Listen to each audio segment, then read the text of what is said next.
Good evening. During our Indian polity classes, many times we have discussed regarding this 10th schedule of the Indian Constitution.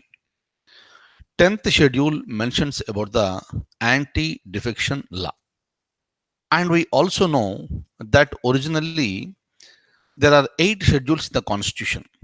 Ninth, 10th, 11th, and 12th schedules have been added over a period of time by the constitutional amendments. Similarly, when it comes to 10th schedule of the Indian Constitution, it was added in the year 1985 through 52nd Constitutional Amendment Act. So we know all these points. So, but the fact is that, so what exactly is this 10th schedule and what is the content in the 10th schedule, that also we discussed, right? And since 1985, this anti-defection law came into force, but how effective it is, that is important for our analysis point of view. So from this particular area, we may be getting, this questions in objective type, or we may get questions in the, subjective type of exams. So you need to develop analysis over this. So since we know the background of this 10th schedule, this 52nd Amendment, anti-defection law, so this is the time that you need to focus on the analysis, what exactly is happening. So this is not just happening in one state or the other. Maybe it is, this Jammu and Kashmir, maybe it is Assam, maybe it is Punjab, Tamil Nadu, Telangana, Maharashtra, Gujarat, right? So you take any state in the country, everywhere this is happening, right? Meaning, so there is a complete clear-cut violation of this particular act, but still no action is being taken. That is a very, very serious matter of concern. So this is nothing but, you are playing with the democracy, right? So anti-defection law mandates that defection from one political party to the other political party after election is prohibited. So why so? Right, you're contesting on different political parties, and after the elections are over, if you are permitted to go to any political party after the election, then what is the strength in the political party? You need to respect the democracy that is present within the party. You are supposed to go by the rules and regulations of the political party. But in majority of the states, rather in all the states, including at the central level, once the elections are over, the people are jumping from one political party to the other political party. If one person jumps, two persons jumps, this that is considered to be, this violating the anti-defection law, and the person can be disqualified, and the person can be disqualified by speaker in the case of Lok Sabha, chairman in the case of Rajya Sabha, speaker in the case of state legislative assembly, chairman in the case of state legislative council. Right? If you remember in the recent past, the vice president of India, Shri Venkaiah Naidu, who is also the ex officio chairman of Rajya Sabha, has disqualified 3 members for violating this anti-defection law. So meaning that is a way, quick way of taking an action.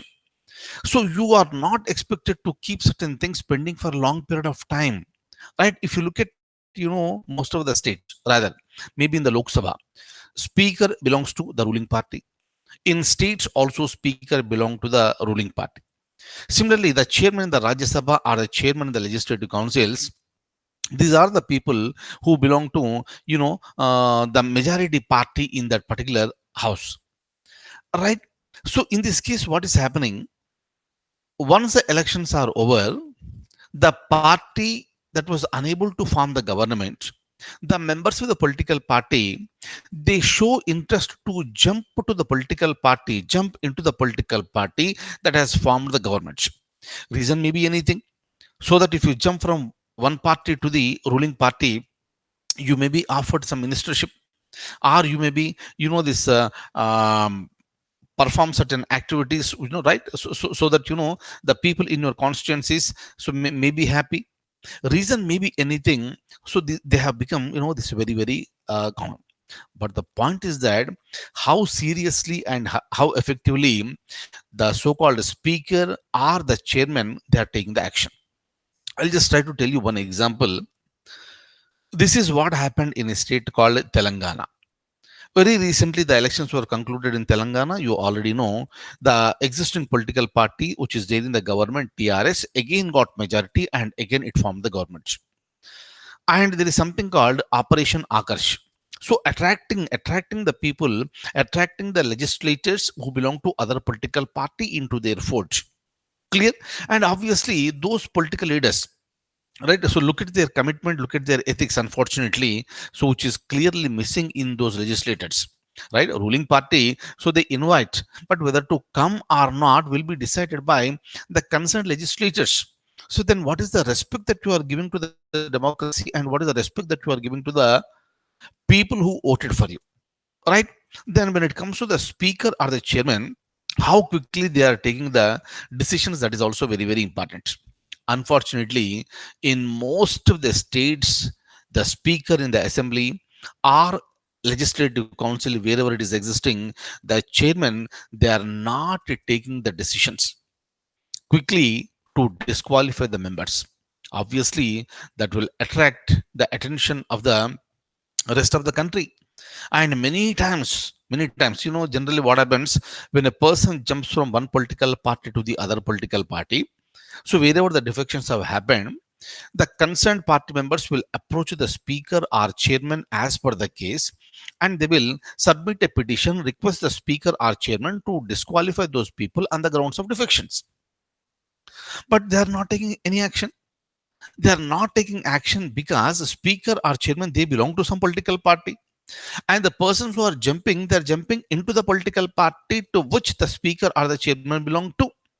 So obviously, though he is the speaker, though she is the speaker, though he is the chairman, though she is the chairman, you need to go by the advice that is given by the party leader. And if you don't listen to the advice that is given by, not advice, direction, that's it. If you don't listen to the direction that is given by the party leader, and your position is out. So this is what is happening, unfortunately. And many times these things went to the court. These things went to the court, including the Apex Court of India. And the court said that, so this is a matter that is related to the legislature. Let the chair in the concerned legislature need to take action. So that is the reason why since 1985 this is what is happening, and there is no solution for this even today also. Very very very very unfortunate thing. It is not just happening in one state or the other. My dear close friends, you may belong to any political party, right? You may belong to any political party, meaning belong to in the sense you may like any political party, that's a different thing. You may be living in any state, right? That's a different thing. But observe what is happening in your state. Clear? And very frequently these are the things that are happening. And since you know anti-defection law, since you know the 10th schedule, now it becomes very easy for you to analyze. Clear? And what are the loopholes that you can see very clearly, and we can also suggest in the examination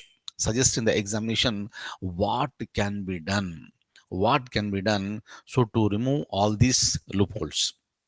Clear? And that is possible only when you know the subject completely, and only when you read the newspaper with respect to that particular topic, then only the topic will become very clear automatically. So you will be developing your analytical skills, right? Next another, excuse me, another important thing I would like to tell you today is with respect to election commission.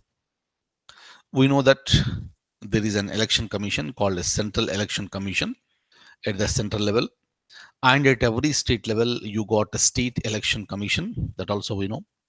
So when it comes to central election commission, it will conduct 6 elections: president, vice president, lok sabha, rajya sabha, state legislative assembly, and state legislative councils. So like this, 6 elections are conducted by the honorable election commission, and that election commission is a constitutional body. Constitutional body is a body that is mentioned in the constitution. And what is expected in the constitutional body is that the members and the chairman who are present in that constitutional body are protected by the constitution.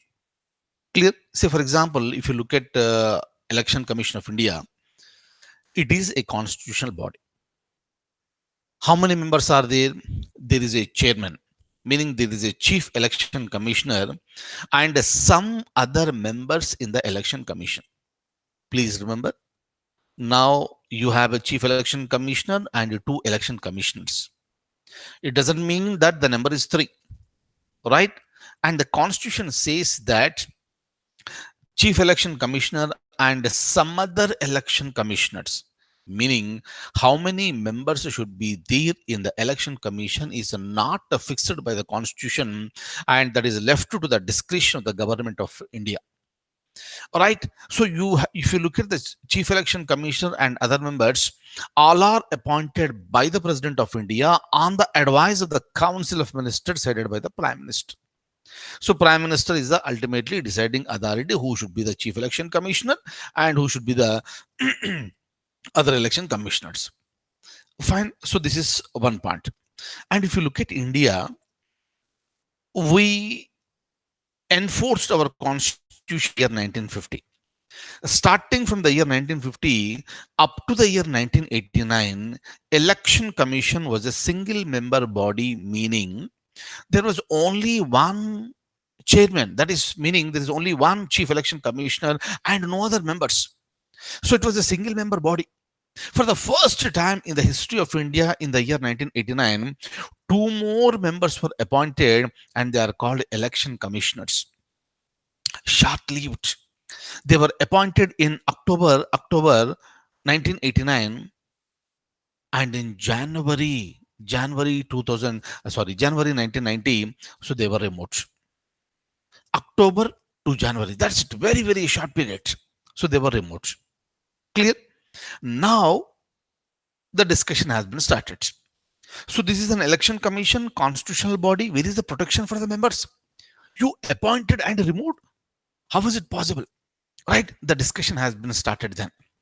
But in the year 1993, two more election commissioners were appointed, and since 1993, election commission became a multi-member body. But where is the protection? Right? If you look at the chief election commissioner, removing chief election commissioner is really impossible.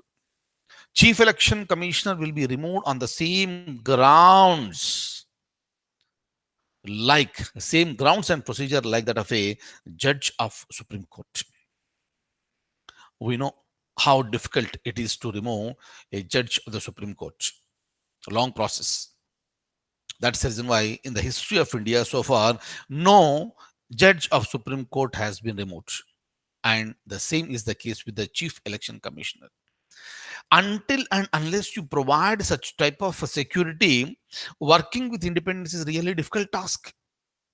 Otherwise, every day you need to work with fear. When the central government will get angry, when the central government will remove you. Clear? Out of this fear and tension, you cannot work. That's the reason why constitutional bodies must be given constitutional protection, meaning removal procedure is made deliberately, has been made deliberately very complex. Clear? So now, when it comes to chief election commissioner, constitutional protection is there. Excellent. But what about the remaining two members? Remaining two members of the election commission are removed by the President of India, on the advice of the chief election commissioner. Meaning, if the chief election commissioner recommends to the President of India, President can remove these two. Then where is the constitutional protection? You are performing an excellent job under fear. If there is a fear, you cannot work with the freedom. You are not working with the freedom because there is no security, there is no protection. Protection is not there because constitution has not provided.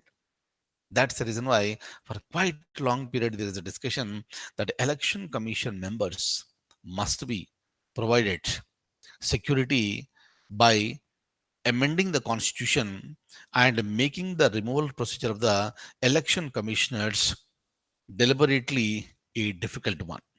So then we can see much strengthened, much stronger election commission. Clear?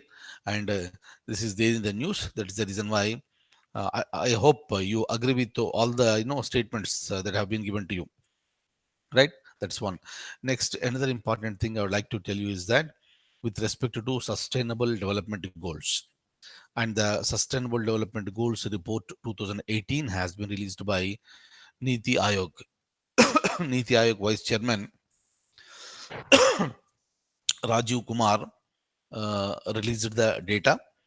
So this is with respect to this where will be the states by the year 2030. Okay, Niti Aayog stands for National Institution for Transforming India. It came into existence on January 1st, 2015. Previously, there is something called Planning Commission, and the Planning Commission has completely, totally, and permanently replaced with the Niti Aayog. Fine, and that's the reason why whenever you read the newspaper, you will very frequently you will see this Niti Aayog. It's playing very proactive role, and recently you might have seen it has also recommended for the reduction of the upper age limit to 27 years for the civil service examination. Clear? Kindly remember, Niti Aayog is an advisory body, and final decision has to be taken by the government. So don't worry, unnecessarily don't worry. Let the government take a call on this. Okay, so that's point number one. So next, when it comes to Niti Aayog has got a chairman and a vice chairman. Who is the chairman? Prime Minister. Prime Minister is the ex officio chairman of Niti Aayog, right? And when it comes to vice chairman is appointed by the cabinet, and currently the vice chairman is Raju Kumar. Clear? And similarly, this chief executive officer, CEO, right? A CEO name is also important, and that is Amitabh Kant.